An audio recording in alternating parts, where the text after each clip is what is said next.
नमस्कार, उज्जैन टीवी के सभी दर्शकों का हार्दिक स्वागत है।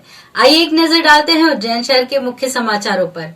लव जिहाद के मामले में पकड़ा युवक की हिंदूवादी संगठनों ने की जमकर धुनाई, युवती ने नहीं दर्ज करवाई रिपोर्ट।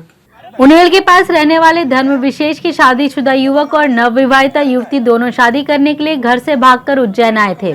उन्हेल स्थित ग्राम करनावट का जफर काफी समय से ग्राम चिकली में मामा के यहाँ रह रहा था। वह गांव में ही रहने वाली 21 वर्षीय महिला को लेकर शुक्रवार को कोठी पर शादी के लिए पहुंचा।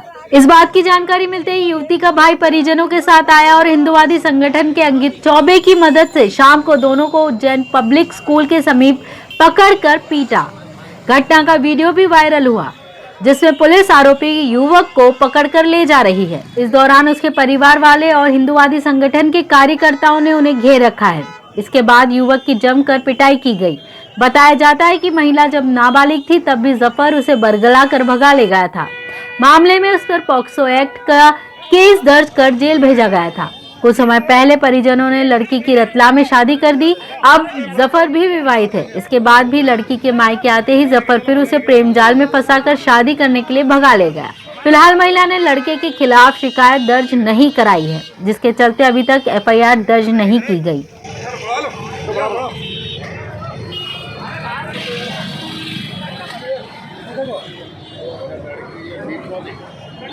परिवार के साथ समय बिताने के लिए रेल में बम होने की अफवाह फैलाते थे प्राइवेट कंपनी के रेलवे सफाई कर्मचारी जीआरपी ने किया खुलासा। दरअसल 18 मई को उज्जैन रेलवे स्टेशन पर देर रात उस वक्त हड़कंप मच गया था जब जीआरपी को सोशल मीडिया के माध्यम से सूचना मिली थी कि गोरखपुर बांद्रा एक्सप्रेस ट्रेन में एक संदिग्ध व्यक्ति बैग में विस्फोटक ले जा रहा है। सूचना पर जीआरपी पुलिस और सिटी पुलिस द्वारा ट्रेन की सर्चिंग की गई थी, जिस पर कार्यवाही करते हुए 2 युवकों को जीआरपी पुलिस ने गिरफ्तार कर लिया। पुलिस को पता चला था कि जिन व्यक्तियों ने ट्रेन में विस्फोटक होने की सूचना सोशल मीडिया पर दी थी वो खुद उसी ट्रेन में सफर कर रहे हैं, जिसके बाद उन्हें गिरफ्तार कर लिया गया। दरअसल मिलन पिता संतलाल रजक निवासी सेंटा क्रूज मुंबई और प्रमोद पिता विनोद माली निवासी waste Shivaji Nagar private company के ठेके पर रेलवे में सफाई कर्मी हैं। एक ट्रेन से दूसरी ट्रेन में सफाई की वजह से दोनों घर पर समय नहीं दे पा रहे थे। दोनों ने पहले 11 मई को भी ट्विटर के माध्यम से ट्रेन में बम होने की झूठी सूचना दी थी।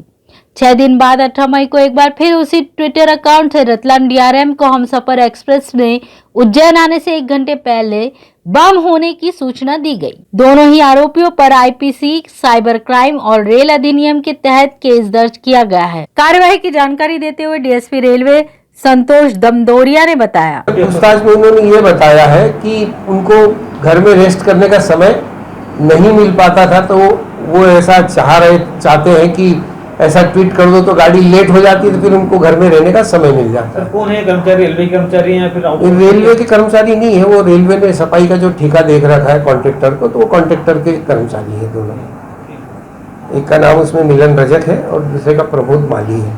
तो किस प्रकार की कार्रवाई की जा रही है? अपराध पंजीबद्ध किया है और उनको अरेस्ट करके कोर्ट में पेश किया है।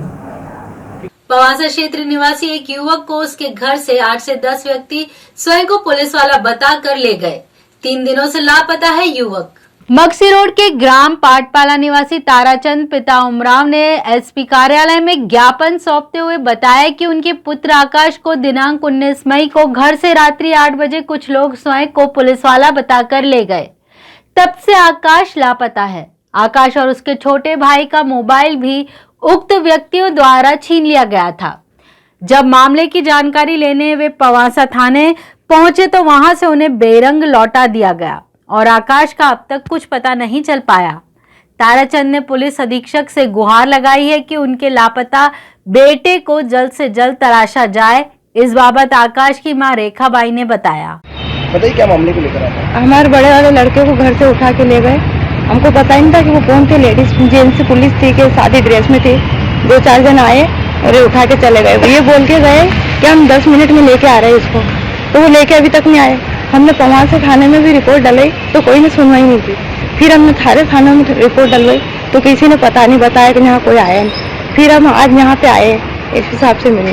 एसपी साहब ने क्या आश्वासन दिया आपको? उनने बोला है कि हम वहाँ से थाने पे बताते कलेक्टर को, ये साहब को भेज रहे हैं। टीए साहब को भेज रहे हैं। क्या नाम था लड़के का? आकाश, काम क्या करता था? मेडिकल पे। कोई केस या कोई? कुछ भी, कोई केस नहीं। कितनी तारीख को ले गए थे इसको? 19 तारीख को।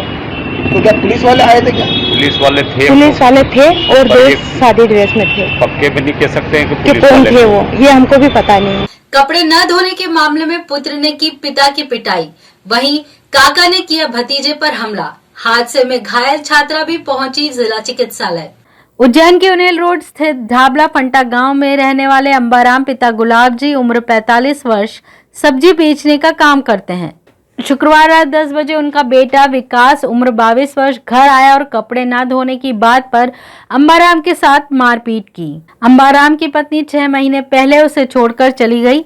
घर में कोई महिला ना होने के कारण अंबाराम ही घर का काम करता है। अंबाराम ने बताया कि उनके 3 बेटे हैं। पहला विकास जिसने उनके साथ मारपीट की, दूसरा विशाल जो 19 वर्षीय है और तीसरा विजय जो 17 वर्ष का है। जिला चिकित्सालय में उपचार करा रहे अंबाराम ने मारपीट की शिकायत भैरवगढ़ थाने में दर्ज करवाई। कल शाम को 10 बजे रात को मैंने कपड़ा नहीं धोया था उसका, तो खाना में भी लेट हो गया था, तो इसलिए मेरे साथ में मारपीट करी। अच्छा, किसने मारपीट की? कौन है? विकास भाटी। अच्छा, कितने बेटे हैं आपके? 3 लड़के। क्या नाम है उन तीनों का? विकास, विशाल, विजय। अच्छा, आपकी पत्नी कहाँ? घर में कोई महिला है कि नहीं? कोई नहीं है, भग गए वो। कहाँ कहाँ आपको लगी कि किस तरह की चोट आई? हंसने में लगी और कान के पीछे। क्या हमेशा आपका इसी तरह की व्यवहार करता है बेटा आपका? हाँ करता है साहब, कभी कभी ऐसा करता है। कहाँ आपने इसकी शिकायत करी? भैरवगढ़ थाने में। इसी तरह मिल्कीपुरा निवासी फोटोग्राफी का कार्य करने वाले तनवीर पिता रशीद खान का पुश्तैनी मकान को लेकर परिवार में विवाद चल रहा है और आए दिन विवाद की स्थिति बनती है। इस बार फिर से विवाद होने पर मामला बढ़ गया और तनवीर के चाचा सईद पिता बाबू खान ने तनवीर के सिर पर लोहे के पाइप से हमला कर दिया, जिससे तनवीर के सिर पर गहरी चोट आई। मामले की शिकायत तनवीर द्वारा थाना कोतवाली में की गई। क्या थोड़ा परिवार का मकान का मैटर चल रहा है, सेवा को लेकर आज दिन विवाद होते रहते हैं, छोटे मोटे घर में चलता रहता है, समझ लेते हैं एक दूसरे को। विवाद इतना बड़ा कि उन्होंने पाइप से हमला कर दिया मेरे खाता। कौन है जिन्होंने मारपीट किया? मेरे काका ने खाता है। क्या नाम है? सही नाम है, काका पड़ोस में रहता है। इधर एक अन्य घटना में सृष्टि पिता राजेश तिवारी उम्र 22 वर्ष निवासी निजातपुरा लोटी कॉलेज में बीएससी माइक्रोबायोलॉजी फाइनल की छात्रा है। वह लोटी कॉलेज के बाहर अपने मित्रों के साथ खड़ी थी, तभी कॉलेज के अंदर से एक कार निकली और सृष्टि को टक्कर मारते हुए निकल गई। सृष्टि ने बताया कि आसपास के लोगों के अनुसार युवक का नाम संजय पाटीदार है और वह भी कॉलेज का ही छात्र है। घायल सृष्टि के पैर और हाथ में चोट आई है, जिससे जिला चिकित्सालय में इलाज के लिए भर्ती कराया गया। मेरी एग्ज़ाम थी आज सुबह, जो एग्ज़ाम कंप्लीट हुई 10 बजे मैं कॉलेज से, एडवांस कॉलेज से लोटी कॉलेज में प्रैक्टिकल का पूछने के लिए जा रही थी। जैसे कराई और फिर उसके बाद हम लोग बाहर खड़े थे कि वो कार निकले, फिर हम लोग अंदर कॉलेज के अंदर एंटर करें। फिर हम लोग कॉर्नर साइड ही तीनों, मेरी फ्रेंड और हम तीनों आगे पीछे हमारी गाड़ी खड़ी थी। फिर वो आया और ठोकर मार के चलता बना और आई थिंक 1 या 2 सेकंड के लिए वो शायद रुका होगा, वो चला गया। उसे बिल्कुल भी देखा नहीं और सीधे चला गया वो। तो सर में जानकारी ली कौन थे, कार में क्या है? हाँ, वो आसपास वालों से पूछा तो उन्होंने बोला कि 3rd ईयर का स्टूडेंट था, बीएससी माइक्रोबायोलॉजी का, एडवांस कॉलेज का। अच्छा, क्या नाम सामने आ रहा है? उस नाम आ रहा है संजय पाटीदार। कहाँ आपने शिकायत की, इसकी कंप्लेन की कहीं आपने? अभी तो कुछ कंप्लेन नहीं की है, अभी तो बस जस्ट यहाँ है, फिर एक्सरे करवा। कहाँ कहाँ चोट आई आपको? हाथ में आई है, हाथ में आई है और इधर कट हो गया और पैर भी बहुत दुख रहा है। कोटी रोड क्षेत्र में बहुआयात में बांस के वृक्ष लगे होने से गर्मी में बार बार होती आगजनी। फिर से लगी आग पर काबू पाया फायर ब्रिगेड ने। दरअसल कोठी भवन परिसर के आसपास क्षेत्रों में घने बांस के वृक्ष हैं और ग्रीष्म ऋतु में इनमें अक्सर आगजनी होती है। पिछले हफ्ते ही आग लगने की घटना के बाद उज्जैन स्मार्ट सिटी कार्यालय के पीछे जंगल में फिर से आग लगी और आग ने धीरे धीरे भीषण रूप ले लिया। आग बृहस्पति भवन की पार्किंग के पास तक पहुंच गई। स्मार्ट सिटी कार्यालय के कर्मचारियों ने तुरंत सूचना दी, जिसके बाद फायर ब्रिगेड की लगभग 3 गाड़ियों द्वारा आग पर काबू पाया गया। 1 घंटे के भीतर आग की लपटों को बुझाकर स्थिति को सामान्य किया गया। वाराणसी स्थित ज्ञानव्यापी मस्जिद में विश्वेश्वर महादेव का स्थान होने से प्रसन्नचित्त भक्तों ने किया 51 सामूहिक हनुमान चालीसा का पाठ। काशी विश्वनाथ वाराणसी ज्ञानव्यापी मस्जिद परिसर में विश्वेश्वर महादेव के मिलने से हर्षित श्रद्धालुओं द्वारा जैसेपुरा स्थित श्री सिद्ध विनायक इच्छापूर्ण गणेश मंदिर पर 51 सामूहिक हनुमान चालीसा पाठ एवं महाआरती व महाप्रसादी का आयोजन रखा गया था। इस अवसर पर की गई महाआरती में आयोजक केशर सिंह माली, विजय चौधरी, अशोक माली, रुपेश माली, सुनील भावसर, कमल प्रजापत, प्रवीण गोयल, मंगल सिंह लोधी, अरुण खंडेलवाल, विशाल माली, संतोष सोनिया मामा विशेष रूप से उपस्थित थे। इस अवसर पर 51 सामूहिक हनुमान चालीसा का पाठ भक्त द्वारा किया गया।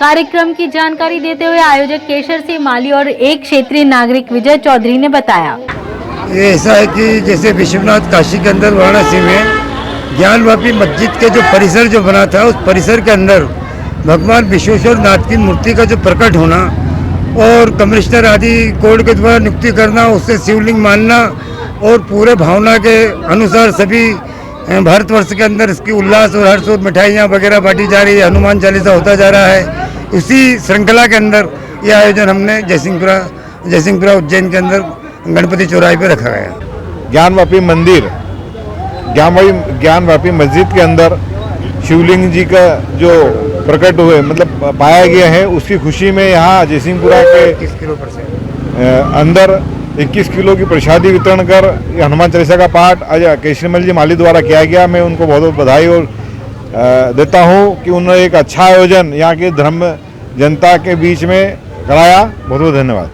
केरल में आयोजित नेशनल मास्टर गेम्स के अंतर्गत कबड्डी प्रतियोगिता में मध्य प्रदेश की महिला टीम ने जीता उप विजेता का खिताब। मध्य प्रदेश की टीम ने केरल में अपने खेल का परिचय देते हुए कई विधाओं में जीत हासिल की। इसी के चलते कबड्डी में प्रदेश का प्रतिनिधित्व कर रही महिलाओं की टीम उप विजेता रही। महिलाओं की टीम की कैप्टन रजनी नरवरिया ने शानदार और आक्रामक पारी खेलते हुए बोनस पॉइंट प्राप्त किए और अपनी टीम को फाइनल में उप विजेता का खिताब दिलवाया। महाराष्ट्र के साथ फाइनल मैच में उप विजेता टीम में कीर्ति गुप्ता, नीलम साहू, रीता नरवरिया, मीरा आहूजा, भावना पटेल, प्रांजल मादलिया का भी शानदार प्रदर्शन रहा। गौरतलब है कि केरल में मास्टर गेम्स में 20 अलग अलग विधाएं शामिल थी, जिसमें कई खेलों में मध्य प्रदेश की टीम ने बाजी मारी, जिसमें बास्केटबॉल, एथलेटिक, हैंडबॉल, एडलेक्स basketball, hammer, weight lifting, power lifting व अन्य खेल शामिल थे।